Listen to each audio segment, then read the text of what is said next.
Just to give you some idea, firewood is still the source of light. There is no electricity even until today. There is no running water. There is no roads. People struggle to survive just to get by. The elementary school in my area was 45 minutes away, and walking, I was lucky enough to be sent to that school. And no vaccinations, again, no clothes designed for kids, no shoes. So the place I was born is not equipped with the resources to help somebody come out and become a board certified physician in the US. So I had to kind of make history for myself. And in so doing, I have elevated myself, my family, my parents, my siblings, and all of that.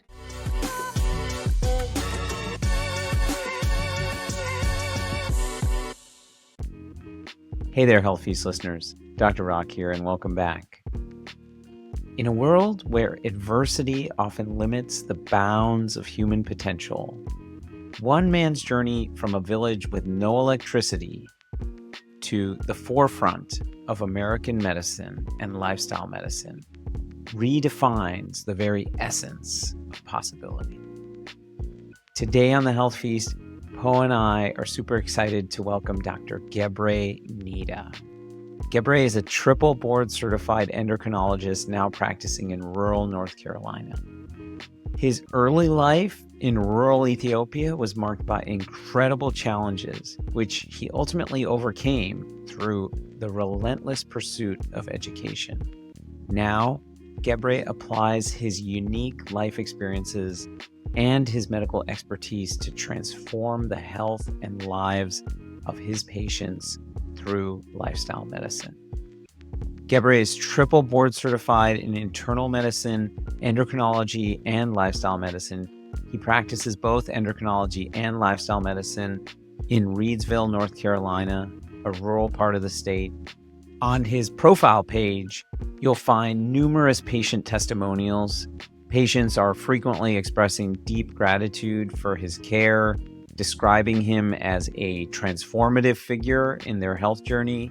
They praise his empathy, his attentiveness, really highlighting how he makes each patient feel valued. Gebre's approach transcends conventional medicine. It's deeply personal and a commitment to the well-being of each individual that he serves. As I know you'll agree after listening to today's conversation, Gebre's kindness, his sincerity, and his genuine care for others make him not only a remarkable physician, but also a cherished friend and an ally in this movement to revolutionize healthcare. In our conversation today, Gebre recounts the remarkable path that brought him from walking hours to school to now pioneering advances in diabetes management with lifestyle changes.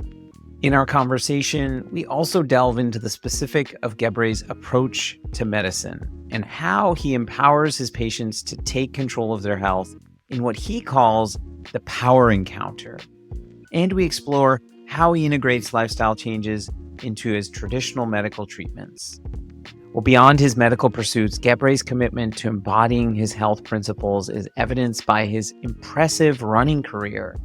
Gebre has completed 35 marathons, all in his 40s, and he's currently preparing for his 6th Boston Marathon, which actually he's running today, April 15th, 2024, which is the day that this episode is first airing. So, whether you're on a commute, maybe you're snuggled up in your jammies, or you're trying to get some extra steps in today, this conversation is the perfect companion. Prepare to be inspired and empowered in what I'm going to call, in honor of Gebre, our power episode. Let's do the show. Okay, Gebre, it's such a pleasure to have you here. Just for our listeners, I met Gebre, we met through our professional society, the American College of Lifestyle Medicine. Call it a professional society, but I would call it a family. And so when we met each other, it's like you meet another family member. You have all these cousins, right? Poe, you always talk about how you have all these cousins. Gebre has become one of my cousins. When I met you at our conference this past November, and I was talking to you more, and I said, I want you to come on my podcast. And I told Poe this. Your response was, oh, I have an incredible story. Yes. Most people say, oh, you want me to come on? And like, I have to say it myself, right? yeah. Right. First, actually, Poe, Gebre, meet each other. I mean, you told me a lot about him when you were talking about this. I was like, well, it'd be interesting to talk to you. So I usually like to save all my questions when we're meeting, kind of off the whim, and just as I listen, I get to develop my questions. But according to, Rock, he was just talking about how remarkable your story is. So, and I know a little bit, but I don't even know. No, so that's the thing. I just know what I've read and like little briefs. This is where we're going to, we're here and we're going to get into your origin story. We're just going to leave it at there and we'll let the conversation unfold. Thank you very much. I hope my story kind of lives up to your expectations. So, Paul, nice meeting you. Rock, even though our union is kind of short, but I echo your resentment that we are cousins, especially in the big family of lifestyle medicine. So my name is very long. Gebre Nida is my last name, Nida. My name had to undergo a lot of changes, and I just narrowed it down to Gebre Nida for simplicity reasons. I was born and raised in Ethiopia, in a very rural part of Ethiopia in 1975. I am the second child for my parents, who ended up having 9 in general. So the place I was born is not equipped with the resources to help somebody come out and become a board certified physician in the US. So I had to kind of make history for myself. And in so doing, I have elevated myself, my family, my parents, my siblings, and all of that. Just to give you some idea, we grow everything from a subsistence farm community. We don't buy anything other than salt, maybe, to flavor our food. Firewood is still the source of light. There is no electricity even up until today. There is no running water. There is no roads. People struggle to survive, just to get by. But lucky thing for me was that my father has some taste of education before he had to quit. And then he made a decision to send his kids to school. Problem was that the elementary school in my area was 45 minutes away and walking. And I was lucky enough to be sent to that school. And no vaccinations. Again, no clothes designed for kids. Kids in my area wore whatever is left over from their parents, from their fathers. No shoes. Despite all that, my father decided to send basically all of us to school. And I was done with 6th grade education at age 12, just before 12. And my shame was to kind of quit because the middle school was 2.5 hours away on foot. My parents were stuck with the dilemma of, okay, there is this bright kid, but the school is that far and we can't just take risk and send him to school. And they approached me with the decision to quit for a couple of years until I grow up a little bit so that I can walk that distance for school. It was a very hard thing for me to hear because I loved education. I loved my teachers. I loved competition academically. And then at one very lucky Sunday, my father came from a market and he was very happy. And I saw a very different mood on him. And I asked, what happened today? And he said, you got to go to school. Why? Because the national exam came out and you scored the highest in the area. And your teachers met me in the market and said that we have to send you to school no matter what. So I was so happy. And then come September is the first month of education in Ethiopia. So he took me to register in 2.5 hours away middle school, 7th grade. He was on a horseback and I was on foot. So I carried my books and all that and followed him to that school and registered, came back home very tired, ate dinner and went to bed. And the next morning he woke me up before 5 a.m. says, go to school. So I said, okay, I'm going. And then did that trek 2.5 hours to school one way for about 4 months.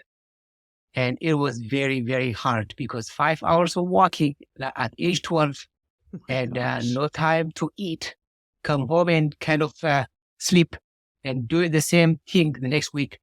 He had to come up with some other mechanism.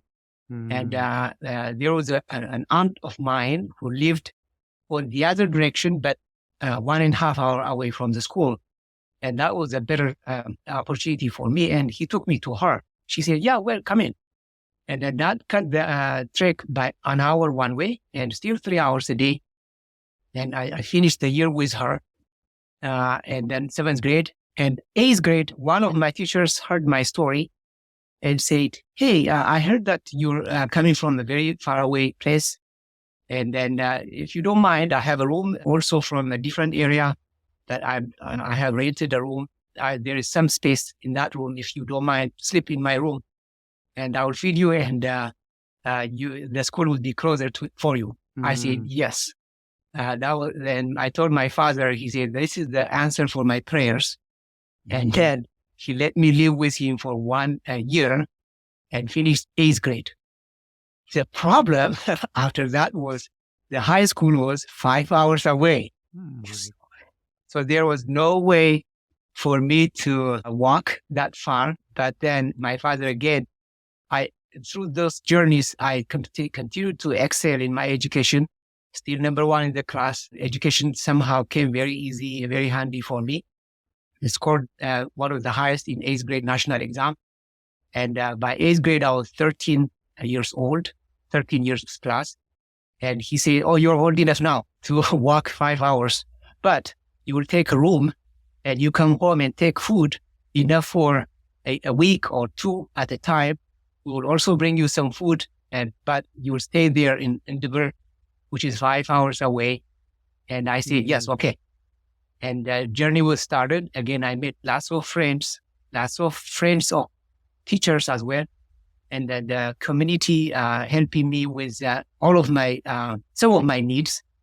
And then started my high school 5 hours away from home. Basically, I'm a stranger or visitor to my village from age 12, looking for education, detached from my community for the purpose. Just to give you a background, I saw airplanes before I saw a car because airplanes would fly over our village. And I used to ask, what is this? My father told me, that's airplane. What is that? There are people in it. There are people in it? Okay. So that gave me an idea that there are people who are doing much better than us and better off elsewhere. And I wanted to be one of those people. But I just want you to ask me some questions. That way I don't just keep talking on and on. Yeah. No, for sure. I wanted to say Poe, right? That's incredible. I hear that your father had a taste of education and then that became a really a value of his and for the family. Like everyone is going to get education. Correct. And getting an education meant, like, as a 12-year-old, you were walking 5 hours a day. I mean, you did that for 4 months. I mean, I can only imagine like what that was like, and also what determination you had and your family had. I don't know. I would love to kind of hear more about like what those 5 hours of walking were like as a 12-year-old. Yeah, at that time, I can't even remember what the real motivation would have been. However, I was always looked up to as a bright student or the most clever student. I would get lots of recognitions from my teachers and from my friends. That probably was a drive early on. And then my father was very happy every time the school closes for the season, he would be invited and to be, a guest of honor during school closing ceremony. And I see a very happy face on him. And I wanted to just keep pleasing him as much as I could. That was my motivation early on. But also the books, even though they were a very short supply, the books I was getting from my teachers, reading about the world history, world geography, science, and all that was very fascinating. Remember, there's no library, there's no other means of knowing anything, even if you are really bright and motivated. But that gave me a special access for what's going on in the rest of the world. And that was my motivation. But after middle school, my mom used to have a very bad pregnancy and always very sick. And during some of her trips to a local missionary clinic, I accompanied her, and I saw that she was a very different person going into the clinic and coming out of the clinic. I was really wondering what those doctors did to her to change her that way. And that was kind of the next stage of motivation for me, especially to think about medicine. Man, there's so much to this story that I want to ask you because it's so fascinating. I mean, it is really remarkable, like when you really process that. Because I just can only imagine like what a young kid that's 12 years old, and I got a 13-year-old, and I'm like picturing her walking hours away. I'm like thinking, I don't even know if she's capable to walk down the street by herself, but I'm just trying to imagine that. And like, I wanted to like, I mean, I have a lot of questions, but the first one is like, do you remember like any events that I'm sure, you did it for 4 months.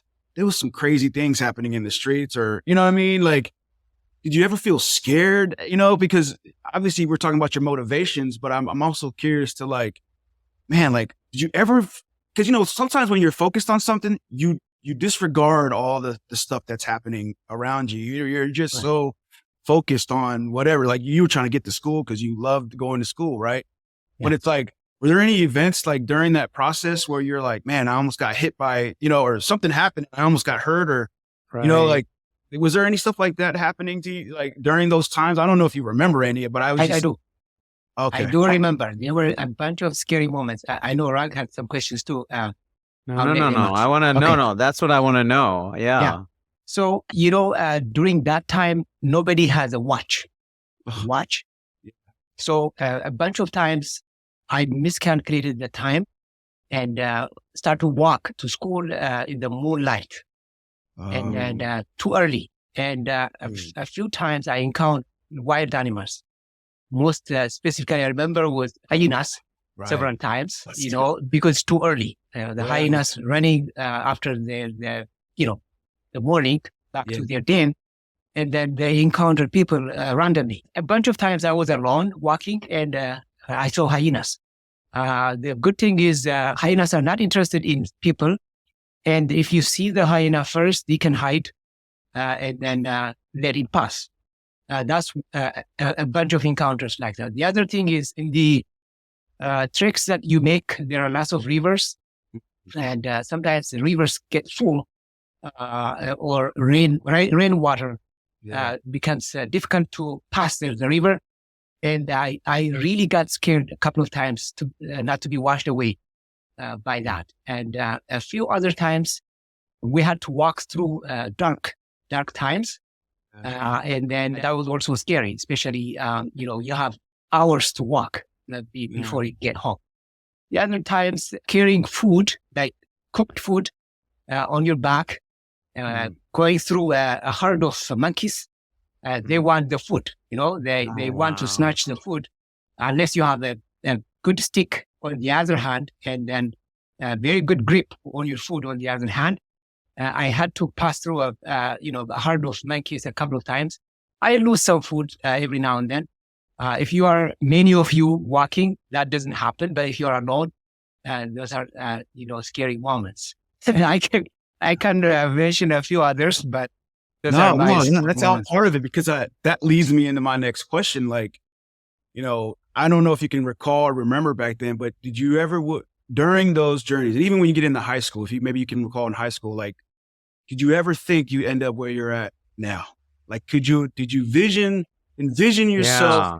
on those tough days? And maybe like when you recall, maybe not when you're 12, we don't really remember, maybe like when you get older, like in the high school age, did you ever say to yourself that you'd be here in the States doing what you're doing now? Like, could you envision back then? My ambitions were very limited. I just wanted to better off, to get away from that poverty. But there are people who believed in me a lot, especially my teachers. All of the teachers I had the pleasure of attending or being taught by believed that a bright future is waiting for me. My biology teacher says you should pursue a biology professorship. Mathematics teacher says the same thing. Physics teacher says the same thing.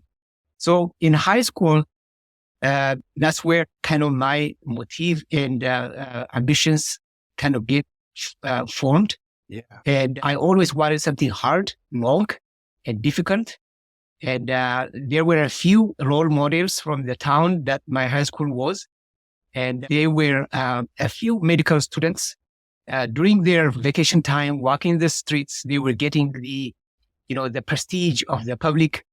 And I would ask, what is this? And they say, oh, they are medical students. At that time in Ethiopia, there were only 3 medical students, medical schools. So I wanted to be just like them, and then I asked what's needed. And my teacher said, okay, you have to excel in biology, chemistry, and all that.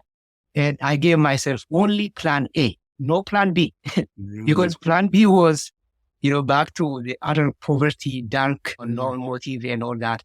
I gave myself only plan A. Remember, everything was in short supply. Food was in short supply. Food was in short supply. Supplies, shoes, everything. But I focused on myself on the big picture of, attending a good university, coming up with a good degree, and help myself and my family, especially my parents. That was really the motive. But I was lucky enough at the Indo high school.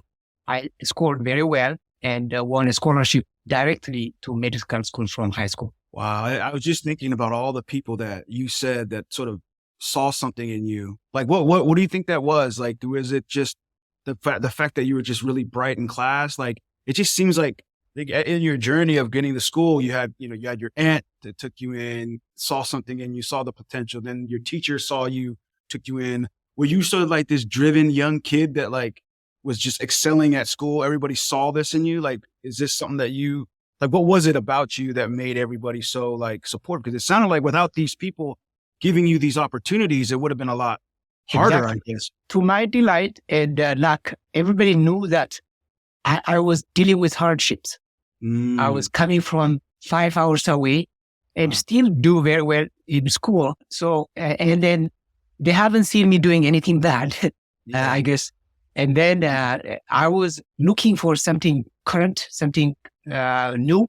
And when our library was stacked with books from the 1960s, I was not interested in that. I was going to my teachers for the latest editions of books. So they knew me for my drive. And they say that, okay, this kid, obviously I was not the most shiny one. I didn't have shoes until 10th grade. I had only one pair of pants wearing all the time, every day. I have only one shirt at a time. So they knew that I was trying and tried to be better. Right. So everybody offered me their advice, their support, their encouragement. Yeah. And I took it to my advantage. That came from my friends. That came from my teachers. That came from the other community strangers, meeting me on the roads, saying that, good job, I heard good things about you. You have a good future. Please don't quit, things like that. Yeah, that's pretty awesome. I think it really speaks to how important your community and your family and your larger community and the community that grew out of like supporting you. Like there was, none of this, you wouldn't be sitting here talking to us if it wasn't for all those people that believed in you and then actually mobilized efforts to really support you. That's incredible. Correct. So when I was going for those books to borrow from my teachers, they would say, okay, sit down, have lunch. And here is, 50 cents for the next morning tea. All those kind of things. It's hard to believe for you guys because you didn't go through that. But somebody who shares my background probably understands what that means. Teachers are not paid very well, but even from that small income, they were sharing, cents, which is very significant for me, in addition to the book. And they say, keep the book until I ask you to give me back. And some of the books ended up being my properties, And anyway, Rock is saying, yes, it's a community. It's all about community. It has always been community for me. And so you finish high school and you are one of the, I think, top students in the country, right? You get basically a full ride to go to the National University in Addis Ababa. And that was a medical program as well? Was that a combined medical program? Okay, talk about that. Yeah, it must have been so amazing and exciting that was plan A then, right? Yes, that was plan A. So towards the end of my high school, 11th, 12th grade, I became interested in medicine for a couple of reasons. Number one, the prestige of medicine. Number two, I always wanted hard, long, and difficult for myself. Number three, maybe my mom's encounter with those medical personnel in the missionary clinics was the reason. And also, I had a sister who was born with a bilateral cleft lip, and that created kind of a distress to the family. And I wanted to kind of help that, solve that, going to medical school. So I have a bunch of reasons. So luckily, I scored very well. And then in the country, there were 3 medical schools, but they were averaging only 50 students per year for intake. So 150 spots. There were about 200,000 high school graduates during my time. So out of that, only 150 would get to medical school. So it's a very, very competitive full ride scholarship. And I was lucky enough to win one of those. And to win it in Addis Ababa, and the 2 other schools were in the periphery. In Addis Ababa, University medical faculty was really staffed by mainly seasoned faculty and expats from Europe, from the US, from all other Africa and Middle East. So I had the pleasure of learning all that wisdom. And then we have the best libraries. And luckily, for the first time, no more walking. The dormitory was there, cafe was there. And, I went to ask for some personal supplies like blankie, sheets, shoes, and all that. But the majority of the necessities were provided by the government public scholarship.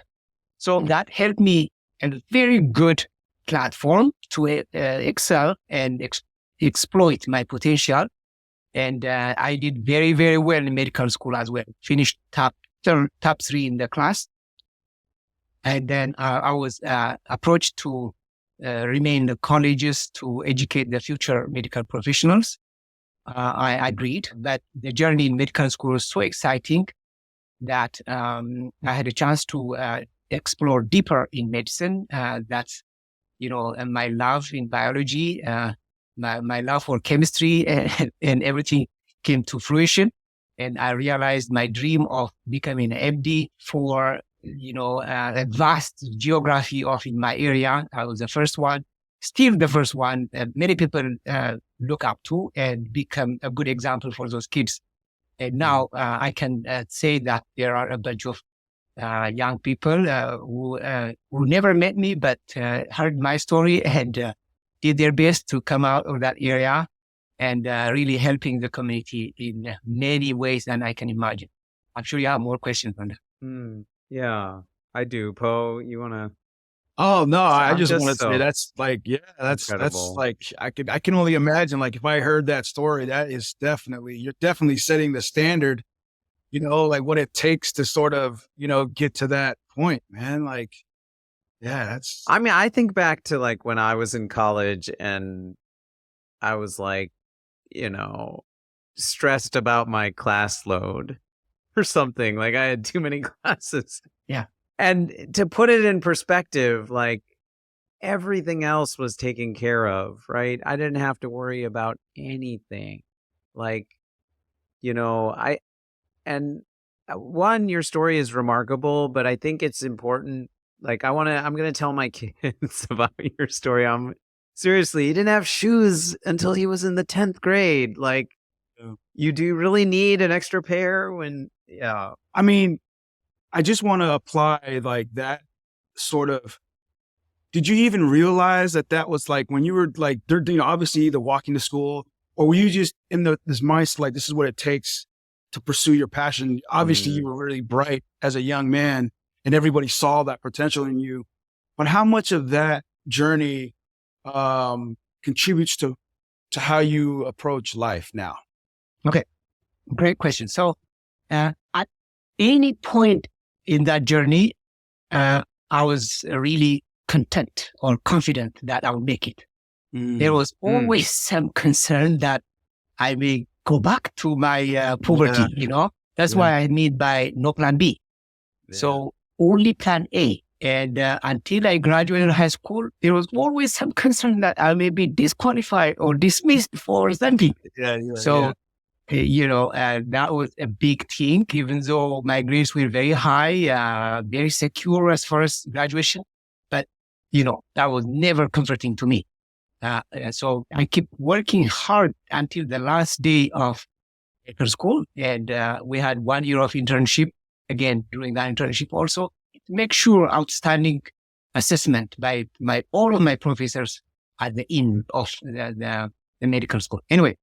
So I'm just hearing like in your voice, and maybe you can confirm this, that despite everything you had to go through, you had a lot of gratitude for all the things that you did have access to or were available to you. Like you really tried to live in that space, as opposed to like sometimes you would have this fear, like I don't want to go back to whatever, but then you tried to live in the space where you're like, no, I have all this opportunity in front of me. I'm going to believe that. Yeah, that's it. So that's exactly what it is. So out of, like I mentioned earlier, 200,000 high school graduates in my time. At that time, the Ethiopia's university acceptance rate was very low, maybe less than 10,000 made it to college. The rest did not. So I was really cognizant of the rare chance that I had, especially going to medical school and coming from that background. I was something that I was not planning to squander, or I was not planning to waste. And then I knew that it was not only for me, it was also for my family, for my parents, for my community, for my country, all of that. So that was always the drive I had. So I never say, oh, I have everything, and that let me be comfortable. Never. Even today, even until today, I still keep, digging and exploring more. And again, the unique things that I did was, befriending good, motivated students as my closest friends. That's what helped me a lot. If I was approached to help struggling students, I was always willing to do that. But as far as spending my time with, I always chose smarter students or more clever students, because you are the average of the 5 people you spend the most time with, right? I always believed that. Second, if I had another tactic, it was approaching my teachers very openly. I'm not afraid of going to my teachers, asking for books, for example, or asking for wisdom, advice on certain things. I still do that. I encourage young people to do that because that's very helpful. No teacher will discourage you from asking for help, asking for materials or resources, really. And what was I thinking again? Yeah. So that work ethics is with me still, even after I left medical school. I always want something different, something better, something more, something in addition, kind of multitasking. And luckily for me, I got married to a very good, supportive wife. I'm sure you have more questions on that, but that marriage enhanced my approach in life. And then I simply flourished from that point. I did not lose anything in life. I have 3 kids. For saying, you have 13-year-old, I have 13-year-old son and 17-year-old and 18-year-old daughters. I share this story with them all the time. But let's go back and allow you to ask some questions. That's it. I was going to ask, what were the most challenging things? Like, can you remember how far, like, what was the toughest? I mean, now, like, that's tough, man. Walking 2.5 hours, like, that's tough, man. I don't know, but like, if you were doing that with this purpose, like you had a purpose, like, what were the things that were the most difficult things, like that in that time frame that you thought was like? Let me go back to the middle school. The toughest thing was to make it to school before the guard closes the gates. Oh, wow. Because if you arrive there after the guard closes the gates, then you may miss half of the day because he will not open the gate until recess time, which means you're missing half of the day. Or if he is willing, he can whip you and allow you in. So the toughest thing for me, yeah, right. So was to make it there on time. Okay. The second toughest, obviously, we mentioned earlier, the wild animal, the hunger, the long road, the dark, the monkeys, and all that. But later on, the toughest thing was to get a B instead of A. That's why I say to my kids, B is an F in my house. Right. No pressure in your household, though. Yeah. But I mean, you think about it, like what he had to deal with, like I could see why a B is an F, right? Yeah.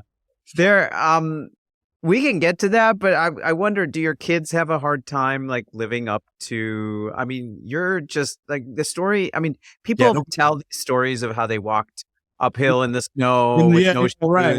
Like you actually did this. Like you're not exaggerating. Like you walked for 5 hours without shoes. So, dodging hyenas. Yeah, I must give it gives everyone, that's why I wanted to have you on and share this story, but it must give your family and your children in particular a lot of perspective to know you and know your story. They heard it. They heard it a lot, especially when they are younger. They were getting fascinated. After maybe puberty years, they kind of lost interest. I stopped telling them now until they ask again. But every other person who hears my story, they encourage me to write a book or put it on some kind of recording. Yes. But I didn't have enough time for that so far. Hopefully, sometime in the future, we can put that together. But I'm not exaggerating anything.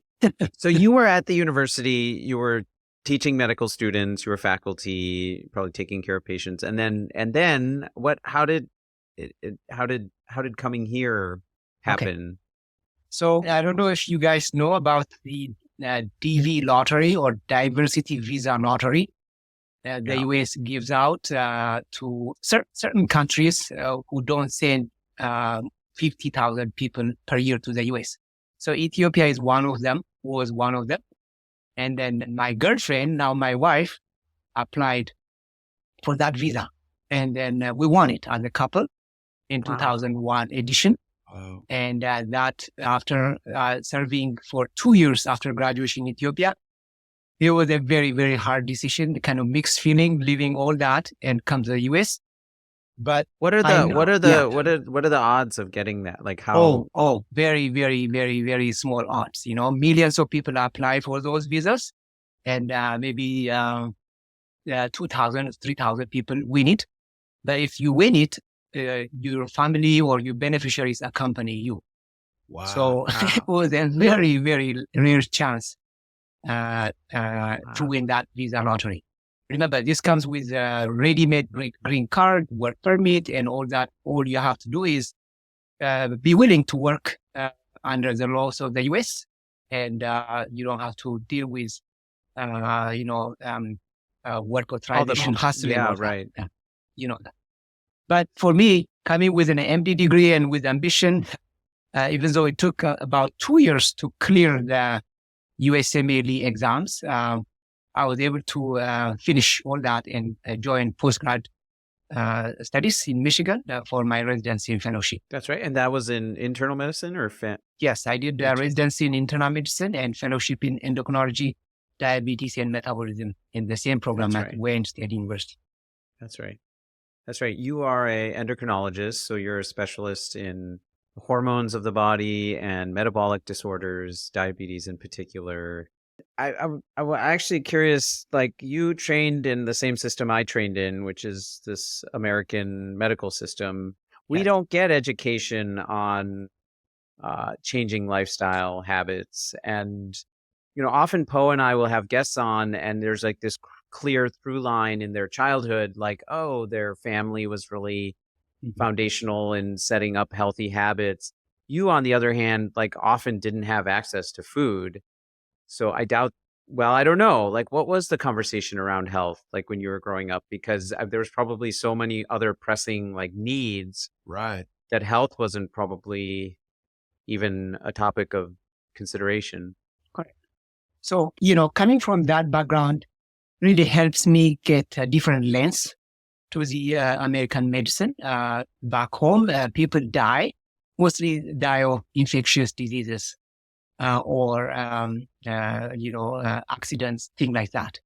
But dying of non-communicable diseases, which are driven by systemic inflammation, very rare, still very rare.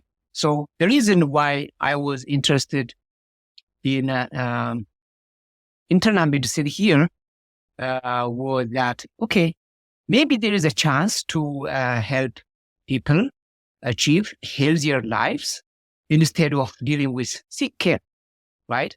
Back home, even though I was inclined a little bit to surgery in the US, after I came here, I inclined back to internal medicine for that purpose, okay?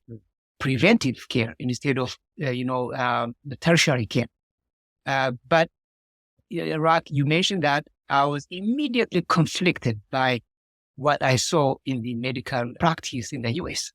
So my earliest questions, I remember when I first joined as an intern, were, why so many medications to people? Why? Who is going to stop these medications for these people? Is it even a plan without an end? Somebody gets on 5 blood pressure medications and no plan to revisit or to end it. Is it even a plan? And then the reason why I was interested in endocrinology 25 years ago was because the science of endocrinology is very, very clean, right? Hormones work in negative and positive feedback. Where the hormone is too much, you remove the source of the hormone to fix it. Where the hormone is too low, you supplement that hormone, right? So while we're doing insulin for hyperinsulinemia in the US, aren't we supposed to remove the high hormone state first? So what are we doing? So these were my really big questions. And then endocrinology was, rare, still rare, really endocrinology. And I find myself practicing endocrinology, dealing with 80% of my time with diabetes. And that was not the case when I was thinking about endocrinology back home. So why? Because diabetes type 2 is really not, it's caused by unusual or unnatural circumstance. For example, weight or systemic inflammation or societal inflammation, feeding each other, causes these problems, right? And when I looked at the system, American medical system, different stages, I noticed that the system actually encourages all this, I would say, mess or malpractice. Our quality measures are based on number of prescriptions we write, not necessarily on deep prescriptions that we can think of for patients. There is very little focus on preventive care, very heavy focus on procedures and tertiary care. And honestly, we keep our patients hostages. We don't give them any freedom. We don't give them any leg room to entertain an idea of, okay, taking some role in their healthcare and maybe freeze themselves a little bit. We don't give them that chance. So that is still my conflict with the American, medical market or business until I found you and American College of Lifestyle Medicine. I was really being burned out 2 to 3 years ago because I was part of the problem. I was adding burden. I was adding insulin to somebody who is already on 20 medications. So now I'm a completely transformed person. I'm offering my patients choices and they are really thriving.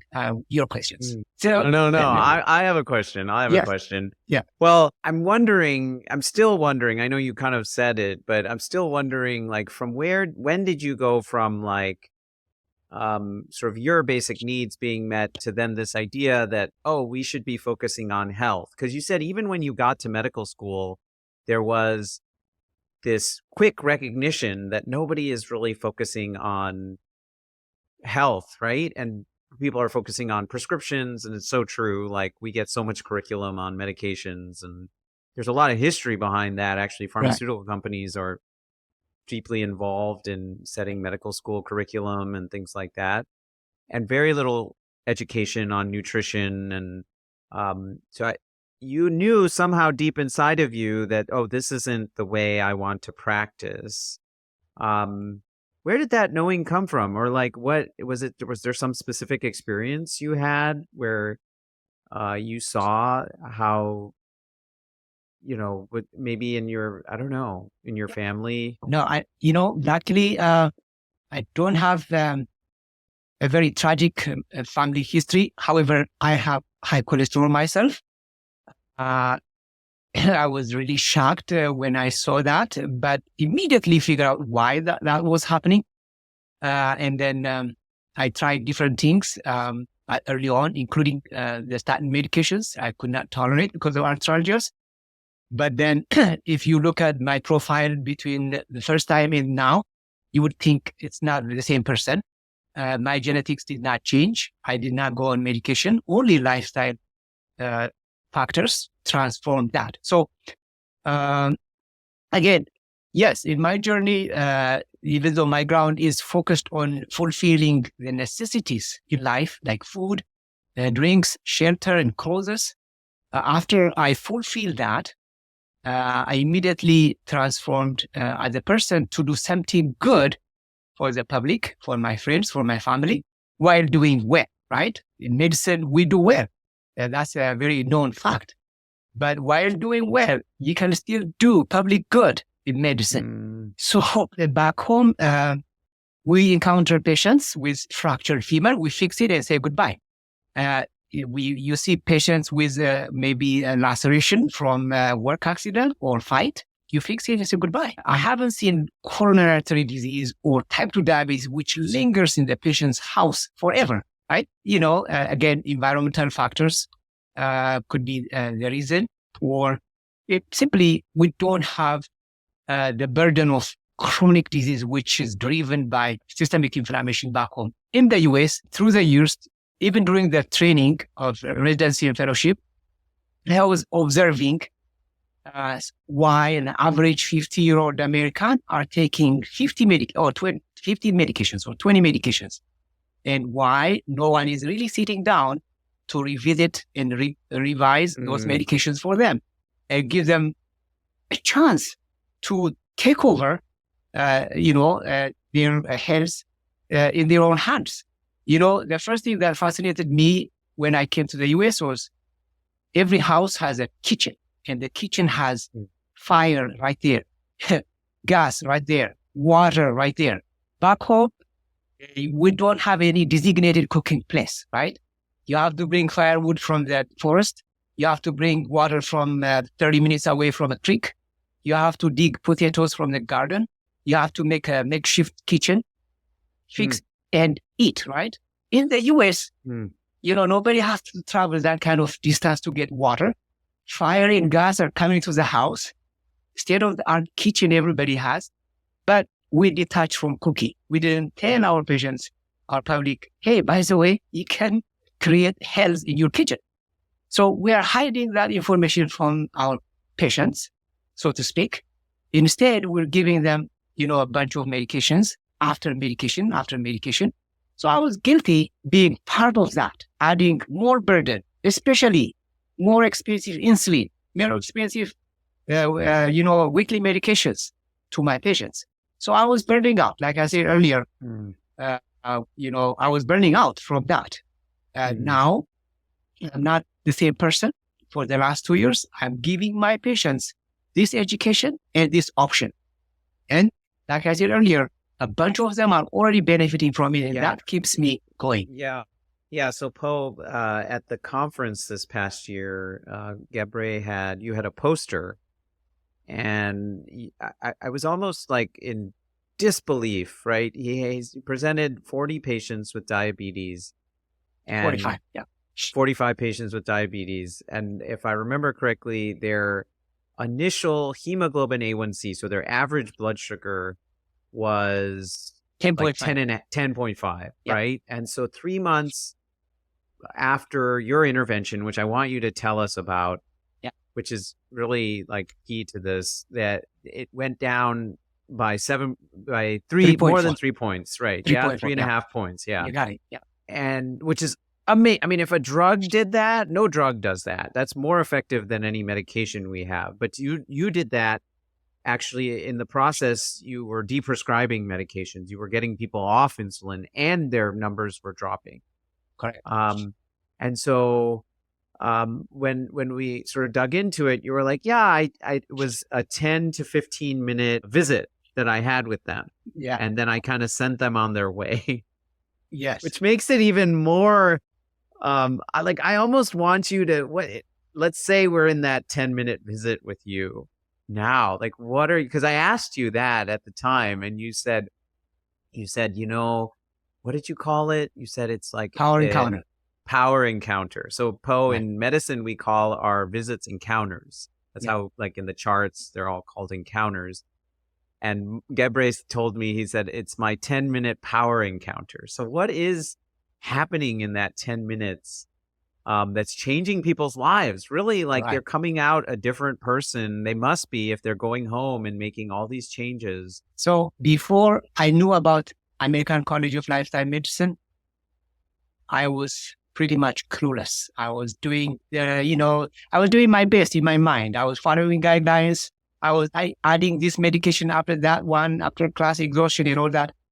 So after I know about lifestyle medicine, American College of Lifestyle Medicine, I could not wait to give that option to my patients. So what I do, a day before my clinic, I go over the list and select potential patient who would benefit from lifestyle medicine, right? So I grab everything I can in my brain about that patient. How long he had diabetes for, what kind of complications he has, what kind of medication burden he has, what kind of diabetes markers he has. And then I prepared brochures from ACLM, which has this information in it. These are all ready made from American College of Lifestyle Medicine on nutrition, exercise, calorie density, stress, social connection. And then I made this folder, and then I learned something from Maria Sharapova long time ago when she was doing commercial for Canon camera. She said, make every shot a power shot. So that's how I came up with make every encounter a power encounter. That's awesome.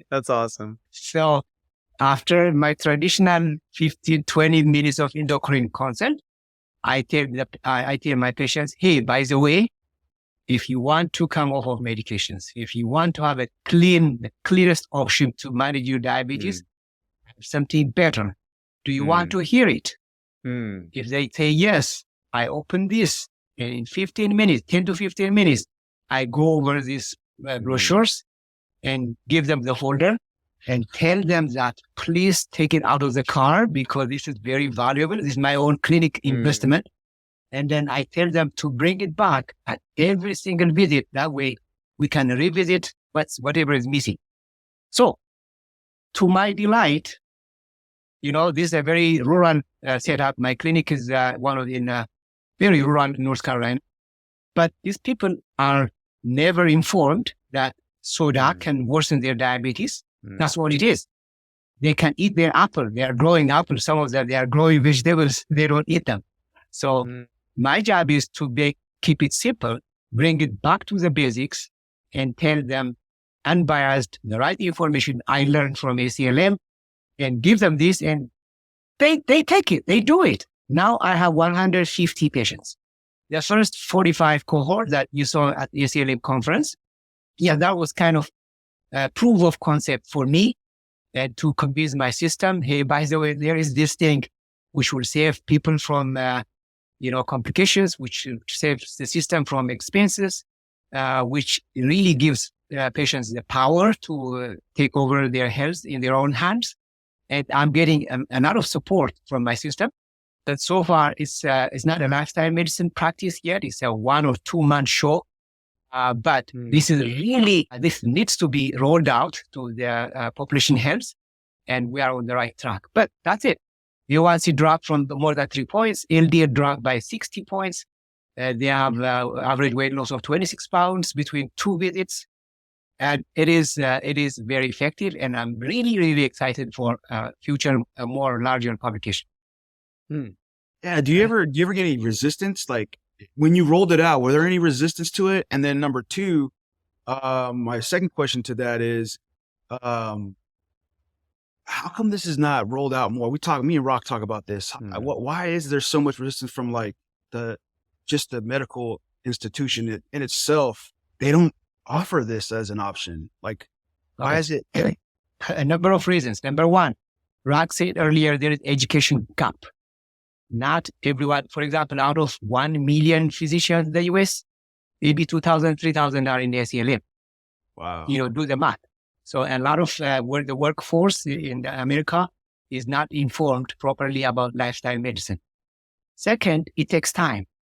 It takes time. Remember, this extra 10, 15 minutes is on top of the average time I have for endocrinology care.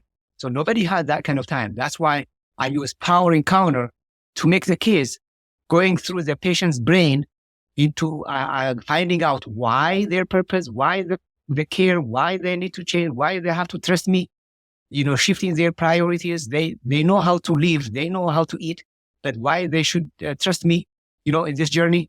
It takes time. So time. The other thing is reimbursement is not cleaned up yet. Although ACLM does a lot of advocacy work to come up with uniform value-based care, especially to value lifestyle medicine, so much resistance. Third, the food culture in the US is influenced by a lot of interest groups. And, our textbooks are sponsored by special interests, our talking points, our conferences, a whole lot of reasons. So you have to deal with it one patient at a time, one society at a time, unfortunately. This should have been a national TV. This should have been taught to every citizen through a national platform, but it's not going to happen. There is a whole lot of resistance. And even on my patients, it's against their faith, their belief, their norm.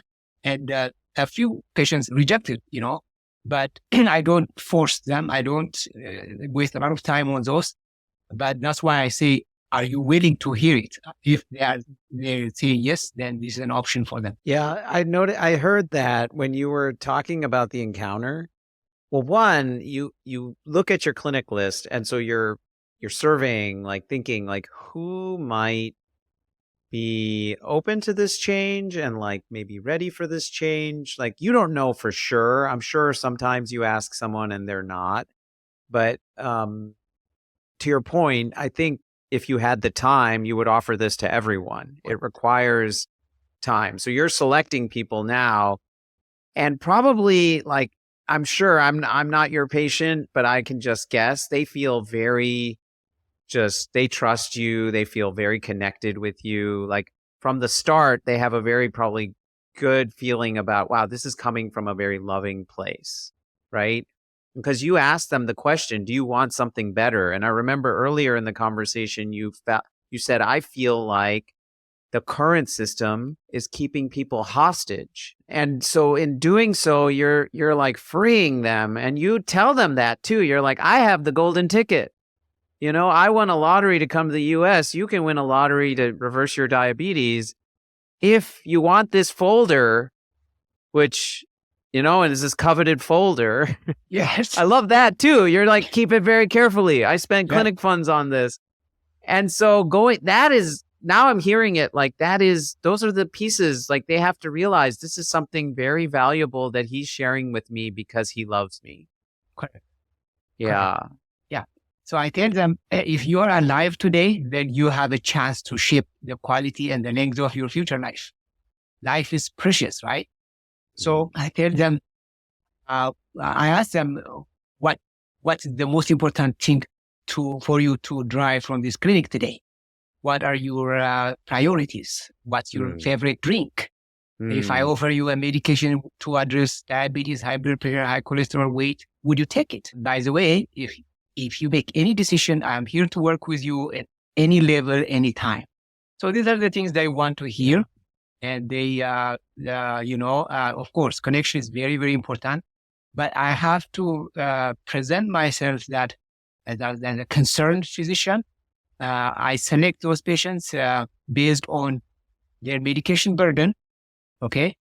If that medication burden, for example, a 55-year-old man with, 3 kids and a full-time job, taking 20 medications, is still expected to go to work. I can't fathom that, right? I don't want to be that person. So I approach them like that. Do you want to have some freedom? Do you want to shorten your medication list by half? By the way, it's possible. So I just give them a platform to envision a healthier, vibrant, fulfilling life for them and for their families based on the circumstances I see. I sacrifice my lunch time, my exercise time, my family time until we get properly paid for this thing. It is not, it's not something that I recommend for everybody, but it helps me sleep better. It gives me a lot of energy. I'm not thinking about burnout now. My passion is through the roof only because of these 150 patients I see, every now and then. Wow. Well, I got to commend you, man. It's I really do take my hat off to you, man, because it just seems like we in Rock talk to a lot of different people, and a lot of people, where we talk about this same issue. It just seems like it really does just take one patient at a time, I guess, and I'm one of those people. And it's funny, I go to my doctor and I'm always thinking about, Rock and all the people that I've met in this journey in our podcast, it's like when you're dealing with the current system, me knowing and that there's another system out there that's better for everybody. It's hard to go back to the old system and face them and be like, man, like, because like you said, you do feel like you're held hostage in this, in this position where you're trying to get healthy, but yet there's no, and I like how you said there's like no game plan. Like there's no game plan to get them off the medication at some point. Correct. And it's so obvious. Like you look at that, you're like, there's something wrong with that, right? But if you're in it, you don't see anything wrong with it. Like that perspective is like, if you're a current doctor that's working within the system, you don't really know. Exactly. Exactly. And yet doctors are burnt out, or, as we talked about, there's a moral injury, and it's at an alarming rate. And Gebre and I know, Gebre, this, you say it so beautifully. It saved your career. You were burnt out. And now that you have this information, this knowledge that is life-saving and empowering, and you can pass it on to patients, it's like you're still in the midst of our traditional American, Western system, right? You're in the midst of a lot of sick care. Most of your colleagues, I'm sure almost all of them, are not doing this. And I love that you say like those 150 patients and that list is just growing and growing. Yeah. That ripple, to see them change and then to see how their lives are transforming is what kind of keeps you going. I think that's the energy that we then like feed off of from each other in our family, in the American College of Lifestyle Medicine, and then there's an international college or international society of lifestyle medicine. Correct. For the first time, I feel like I'm doing the right thing, going to sleep like a baby these days. Even though it's hard, if it is hard to tell patients, okay, maybe to detach from their comfort food that they learned for decades. I just told them that no cheese, because cholesterol is through the roof, and that's probably the best way to lower it is by stopping cheese. It's not easy. It's not. So if you want to have 5 out of 5 patient evaluation, just stop caring for patients. If you care for patients, you will be dinged. So I get called by cardiologists, oncologists who cannot process what I'm doing sometimes. And they even reverse my plan with the patients, even though that's really the best way for patients. So the message is patients are left with chronic diseases, mainly driven by systemic inflammation. So we have to educate our patients to not leave their care entirely on the others' hands. This is chronic diseases will not go away. They have to take part in their healthcare. I practice medicine in an area where only 5% of people read and write in Ethiopia. In the US, 95% of people read and write. And medical literature is in English, for God's sake. So if we give our patients English brochures like this, they'll read it. They'll take it.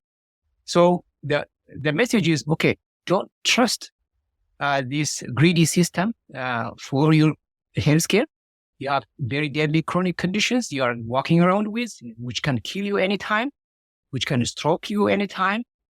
But by changing this and that slowly at a time, you can actually take back your healthcare into your own hands. I think we have to educate our patients properly. If I was a patient in the US medical system, I wouldn't trust. Maybe I trust 5 to 10%. These are good still for, we have, cutting edge advancements and all that for maybe 10 to 50% of our medical problem. But 80%, Rocky and me, know that can be dealt with, prevented, stopped, or even reversed by living healthier. There are a few pillars that everybody agreed on. They are not very difficult to do. The idea is to lower systemic inflammation and then heal the body better. This is a better way of healing, basically. And I just want to underscore this point because I think it's so true, is that many people, even in lifestyle medicine, we tell our patients, eat a plant-based diet, exercise, give them information. The results that your patients are getting speaks to how invested they feel that you are in them, how connected they feel with you. Plus, keep in mind, they're seeing you, and then these are results that are happening on their own. Just to your point, this is rural North Carolina. They don't have any exposure to eating this way. So it makes even everything that they're doing even more, I think, remarkable. And that just gives me hope. I mean, it gives me hope. I wouldn't call it a power encounter. I would call it an empowerment encounter. Like really, you're yes, right. Actually, that was the next line. Power encounter crossed across, and that line is empowerment. You got it. Because that's what you're doing. You are really empowering them in such a way that they have agency, autonomy, and confidence. They leave your clinic being like, I don't know how I'm going to do this, but I just left this holy encounter like with Dr. Nida, and he believes in me, and I believe there's a better way. And then they figure it. I mean, I think that's really, it's so special. Yeah. If we could clone you and put you in clinics all over So we have so much to celebrate on some of my patients, multiple goals, same time. So I just start by saying, I'm very proud of you. I'm very happy for you. you have done this, and we still have to do this. So with their words are really, I'm glad I came. Now I can plan to be at my daughter's wedding. I never enjoyed my fruits as much as I do now. I sleep better. I hired somebody to mow my lawn last year. Now I'm doing it myself because they lost enough weight. So a lot of celebrations. They're living a fuller, happier, more fulfilling life. You got it. Yeah.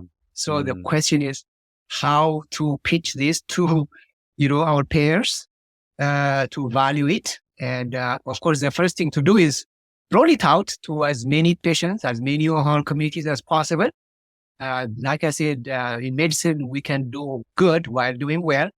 It's not something we should give up on. It works. And there really is the future of medicine for 80% of our burden. This is because, diabetes does not happen in the clinic, right? Does not occur in the clinic. It happens in the kitchen, in the people where people live and work. And we have to go there to fix it. Yeah. We don't fix diabetes in the clinic. Hypertension is the same thing. 90% of our hypertensive patients do not know how to measure their blood pressure. Something potentially deadly, which can kill them. They don't know. We didn't teach them. Again, that's concerning, right? So we have to empower our patients, unfortunately, one at a time, because the system will not cooperate to do it in a larger scale at once. Wow. I do want to hear about your self-care. Because you mentioned like you're taking your lunch hour to do this, and I know this from working in busy system for many years. Like, and many doctors do this. They don't prioritize themselves, and you grew up not prioritizing yourself. I mean, you know what I mean. Like you were prioritizing these bigger goals, and now you're prioritizing your patients. But how do you take care of yourself? How do you balance that? I'm very good for that. Like I mentioned earlier, I have very good marriage and support at home. So 99% of what I eat is from my kitchen. Maybe we buy some real bread. That makes it 1%, but that helps a lot. So coming to the US at age 27, I didn't have a lot of exposure to processed food or artificial flavors and things like that. So I can count the number of Pepsi bottles I drank in my life, really. Yes. So that oh man, that's pretty cool too. That's remarkable. That's another remarkable. Wow. But I was a very regular beer drinker until I figured lifestyle medicine to advise me eliminate risky substances, and I stopped alcohol almost 2 years now. But so there are 4 things that were kind of different times priorities to me. Number 1 was to be a smart student. Okay, that happened. Number 2 was to become, a well-to-do person. That happened. And number 3 was to become a very fit person, or appropriately fit person. And that was kind of put on hold until situations were right. In 2014, when I finally settled my kids to school, my youngest stopped drinking from the toilet at age 4.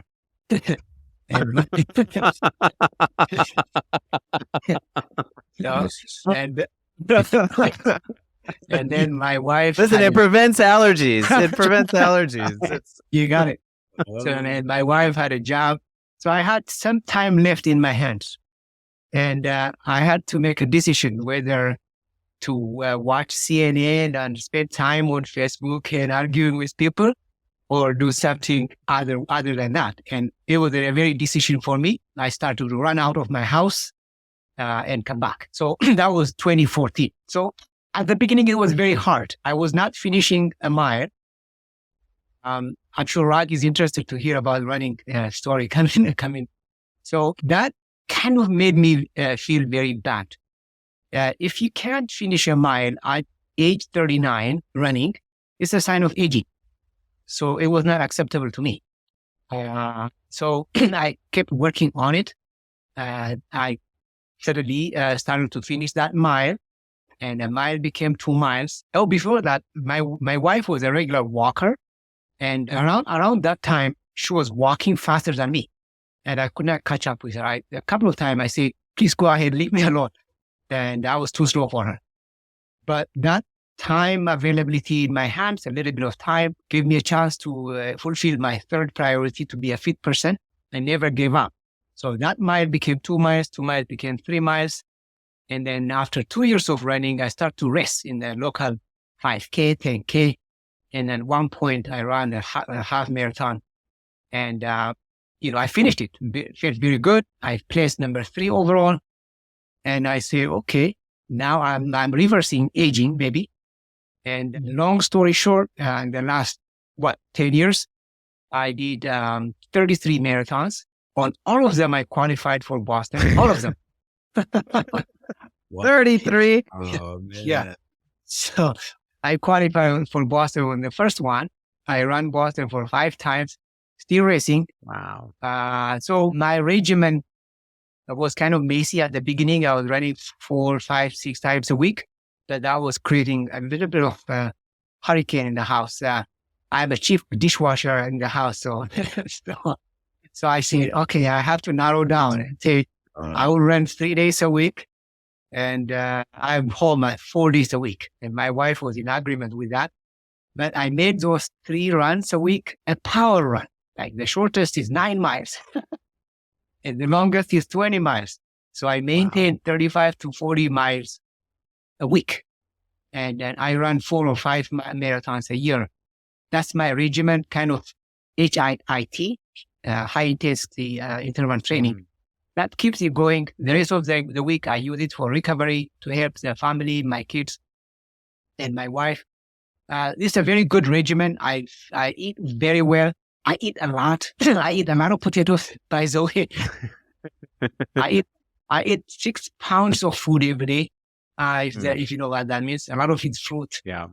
And I get great sleep, especially for the last year after I quit beer. I never smoke cigarettes. So my personal self-care is actually very, very good. I don't take a lot of vacations because of a busy schedule, but I try my best to squeeze in a few times a year. I got to step my game up, man. That's right. No, but pressure. I wanted to, that's crazy. Your self-care is like, man, I aspire for that type of self-care. What do you think, Rock? Well, I think what's remarkable is you're an incredibly busy person, right? You have 3 kids, your wife works, you have an incredibly busy job, so many patients. I can imagine you're probably on call sometimes. And you kept in mind these 3 aspirations that you hold for yourself in this life. Right. And one of them was to be fit. I also think, like, well, I wonder, I mean, did you at times when the guard was going to close the gate have to start running to get to school on time? And is there do you have some childhood memories of running, or is this something that you just sort of came to as an adult? Yeah. In Africa, especially in the place that I came from, you run for everything. You run for school, you run for, after your sheep, goats, and you run for everything. But, coming to the US 22 years ago, then we kind of lost it. I lost that, right? If you heard about Kenya and Ethiopia and Morocco, there are these elite long distance runners. It's because of the geography. But if you shift to the US, you lose that immediately. So I was never heavy, for example. That probably helped. But fitness later came by sheer work. Probably the fact that I never smoked probably helped, or didn't have any injuries, for example. I never was in contact sports because I valued my time a lot. I never was in group sports back home. So that saved me from injuries. A bunch of my friends played soccer and had knee injury. I didn't have any of that. So that helped me. So when the time was ready for me to choose a sport, it was running for sure. Because at that age, there was no way for me to enlist in contact sports. So running you're was very easy. fast. You're very fast, Gebre. So Poe, at our conference, there's a 5K run, and I think you lapped me. Like there was like a 1 mile loop, and I was going up my as fast as I could, but you were flying, and like I came to learn your fastest marathon time was at age 48. Yes. Is that right? Yes. And how old are you now? Last I'm year, 49. right? Your fastest marathon was last year. Yeah. So that, I mean, is just so incredible that you started running at age 39. I think a lot of times people think like, oh, I'm too old for whatever, or I'm like out of shape to like, this is something young people do, and to hear that, almost 40 is when you started your running career and that you're just continuing to get better. Yeah. You're almost 50 years old and you're continuing to get better is really super inspiring. Yeah. That's right. The speed kind of came later. At the beginning, like I said, I was not finishing a mile without stopping, which means very slow, right? So the fact that I never stopped and working on it consistently, that brought the speed out for me. Yes, I have fast 5K of 16 minutes, fast 10K of 35 minutes, half marathon, 1 hour, 18 minutes, and fastest marathon is 2 hours, 47. But that I cherish that. I engage. I really like that because that keeps me competitive even with 20-year-olds. But you don't have to be fast. Rock and Paul, better than me. You don't have to be fast to run. You can still enjoy running life if you want it. By starting walking, even walk run, you can still generate a lot of fitness. Oh, I love the walk run. The walk run is my favorite thing. Yeah. Because then it's listening to your body and saying like, I'm going to move my body in a way that feels good to me. And then it's showing up because you didn't plan to run marathons. It was just each time you went a little bit more because you were like, oh, my body can do this now. Exactly. Until, you made it that far. That's awesome. If, exercise is, of course, one pillar of lifestyle medicine. And then, when I engage my patients with lifestyle medicine, obviously, that, what you don't practice, very difficult to preach, or you kind of don't feel comfortable to talk about, right? So later, it became kind of one of my tools. Look at that, my Boston Marathon hat, one with the other all the time on my head. I don't keep anything on my head other than I keep something on my head except hair. My patients. Oh, that's what you said. You saw Poe and you're like, I like your hat. So that kind of brought it home for me to preach about diet, to preach about exercise, to preach about avoiding risky substances, socially connect, stress management, all that. So I try to live what I preach. Your patients are so lucky. I just want to say that. Like, how cool is it that their doctor cares so much about them and is running marathons and made this packet folder for them and is changing lives. Thanks for saying that. Poe, you want to ask do you have anything else you want to ask? Yeah, I just wanted to just note that one thing that stood out to me, you said it a little while ago, but I just don't want to forget to mention, like, I like how you're saying that you don't, you said that, diabetes doesn't happen or you don't cure diabetes in your clinic. It happens in the kitchen. And that it's interesting. That's something that's not taught. Like there's a lot of emphasis on the food, but not a lot of emphasis on preparing the food right at home and how that can help. And that it's not something that's taught like, in every school and all that. So I just wanted to say that was something that I really thought about after you said it. I was like, man, it's a really good point. Like, cause the expectation is the patients come to the doctors to think that that's where the cure is going to happen. Like, that's how we think. It's like, at least that's how we're trained to think, like, okay, we're going to go to the doctors and the doctor's going to tell us what to do, going to give us the medicine, and that's how we're going to get better. But you're saying, no, it all starts at home or, in your kitchen. It's the number one place where it starts. And then, obviously all the other pillars of the, Oh, go ahead, Gebre. Yeah. Not just diabetes, atherosclerosis, which is a slow narrowing of blood vessels. Yeah. happens in the kitchen, happens where you work, happens where you basically live. In the clinic or in the cath lab, they put a stent at one spot on the vast circulatory system and leave you without information how to reverse it. That's shocking. Atherosclerosis happens in the kitchen. High cholesterol happens in the kitchen, high blood pressure, not just diabetes. So that's why we have to go to the place to address it.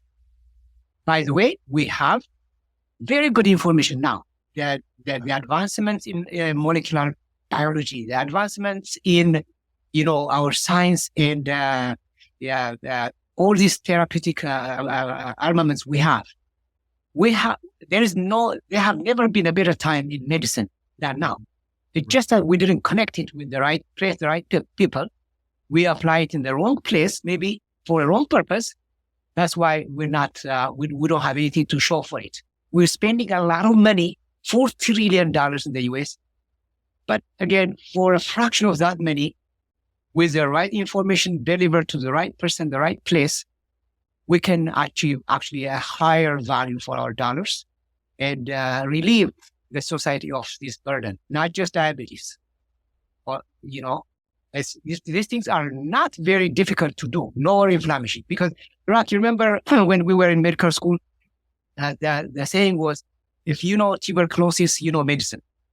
Even before that, if you know syphilis, you know medicine. I think currently it should be, if you know inflammation, you know medicine, right? Because these degenerative diseases which are killing the West, like cardiovascular disease, dementia, stroke, type 2 diabetes, all these mental illnesses can be addressed by one simple magic. That's lowering inflammation. How do you lower inflammation? By eating mostly plant-based whole food, by exercising regularly, by obtaining adequate sleep, by avoiding risky substances, by deep connections, meaningful social connections, and identify and deal with stress right away before they become chronic. These are the simple things which don't need a lot of money, which don't need a lot of MRI machine, which don't need a lot of buildings. You can deliver this in parking lot. You can deliver this in the church. You can deliver this in the neighborhood.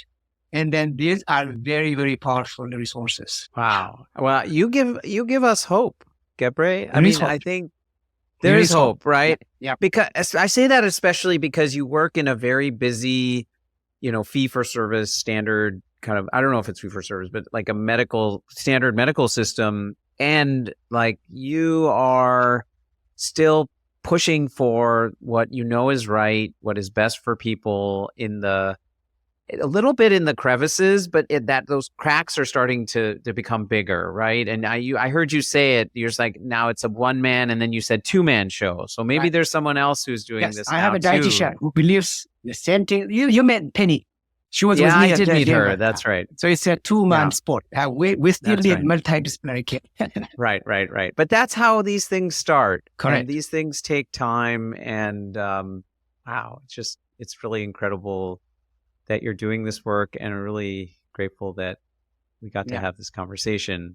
Thanks. Yeah. Okay. All right. Rock, got anything else?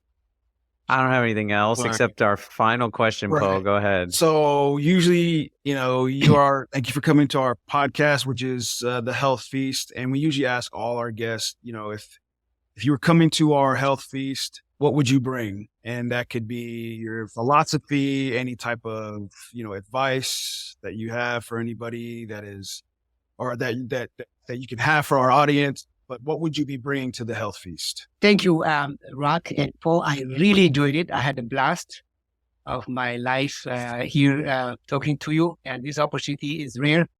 And I can't wait for the next one. So I don't have my own philosophy, but I'll quote this Ayurvedic proverb that always believed in, which says, when diet is wrong, medicine is of no use. When diet is correct, medicine is of no need. Love it. You got it. So, of the 6 pillars of lifestyle medicine, to me, I may be biased a little bit, the most powerful pillar is food. I cannot emphasize enough. Food is medicine. Every time you bite, that bite adds to your health or to your disease. So you have to put it to the test. Is this bite a good one to add to my health, or is this bite too bad to add to my disease? And then when we eat, we have to think about our bacteria, our microbiome inside, because they need food too, which means fiber. So if I had to bring anything to the health feast, it would be whole food, plant-based diet. Wonderful. All right. Delicious. Yeah. Yeah. And what's your favorite whole food plant-based dish to cook up? If you were cooking up a dish for us, even though we say we're not bringing food, you're bringing food to the health. Right. Well, he so. said, yeah. What would be your go-to? Your favorite? What would be your go-to? I don't know if you know full. If it's a Middle Eastern staple, mostly made out of beans, different beans. Full. And it's spelled F-O-O-N. But some people spell it F-U-L-L. Full is a very rich beans preparation. With you can mix it with spice, pepper, and onions, tomatoes. You basically pressure cook your beans and mix it in that, and making like a thick paste or stew. And I use it, 3 or 4 days a week for breakfast. And if I'm short on protein source, I use it for lunch and dinner too, because it's just versatile. Beans preparation. I love that you have beans for breakfast. Oh, yes. That's awesome. Oh, yes. Awesome. Oh, yes. Great. You heard it here. The endocrinologist has beans for breakfast. No, it's the best thing to eat. And you're like, and lunch and dinner. Yes, it's so versatile. You can use it anytime. And lentils, of course, the Ethiopian vegetarian dish is very heavy on lentils. And injera, you probably know, the flat bread. Yes. Yeah. So again, injera, but if you ask me what's your major meal that I can think of is some sort of beans preparation that happens to be the food, because I am attached to it at least a third of the time. Whole food. Well, that's a beautiful also thought. Just every time I've gone for Ethiopian dinner or meal is like you eat together communally. You're all eating from the center together, and I love that. Yeah.